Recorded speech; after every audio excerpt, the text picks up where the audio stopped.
Mgombea wa chama cha DAP-K katika uchaguzi mdogo wa Malava, Seth Panyako, ameibua wasiwasi kuhusu madai ya kuhongwa kwa wapiga kura katika eneo bunge hilo, akituhumu wandani wa chama cha UDA kwa kuwahonga wakazi siku moja kabla ya uchaguzi wa Alhamis. Akizungumza na wanahabari mjini Kakamega, Panyako amesema kuwa tayari ameripoti rasmi madai hayo kwa IEBC na kuwasilisha video mbili zinazodaiwa kuonesha viongozi wengine wa UDA wakiwahonga wakazi.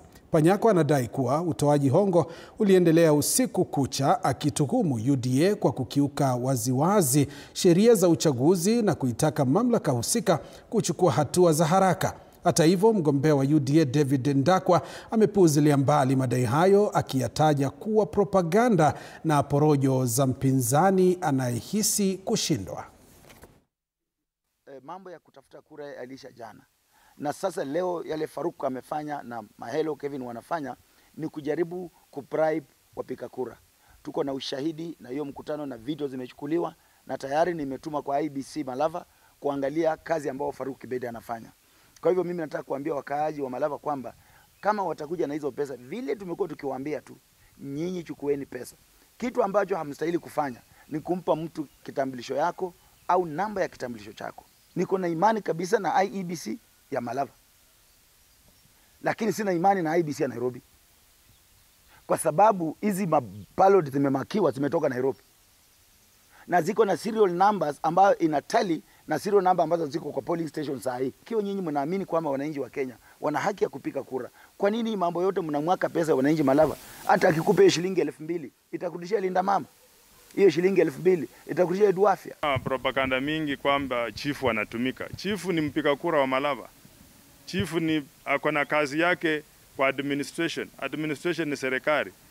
So yeye pia ataenda kupiga tu kura kama mwananchi mwingine. Yeye pia ana haki ya demokrasia ya kuexercise.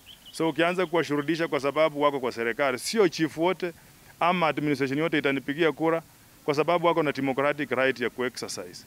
Anasema goons, ati serikali imeleta goons ama timu yangu imeleta goons. Juzi alisema wametoka sijui Nairobi, amesema sio wametoka Kibera sijui wapi wamekuja. Hatujaona watu, na kama ana evidence yoyote ya kusema kwamba kuna malpractices, the law is there.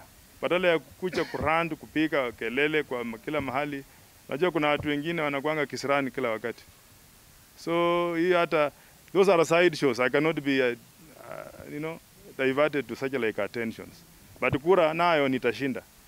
Kura nayo nitashinda, na wamesense defeat, that is why they are in a panic mode. Nimesema akishinda sina shida, nitamsalamia, na watu wa Malava maisha yao iko important kuliko as an individual. Na mimi nikimshinda akubali, saya asikimbie kotini, kwa sababu ndamwacha na margin kubwa sana. I'm going to teach him a lesson.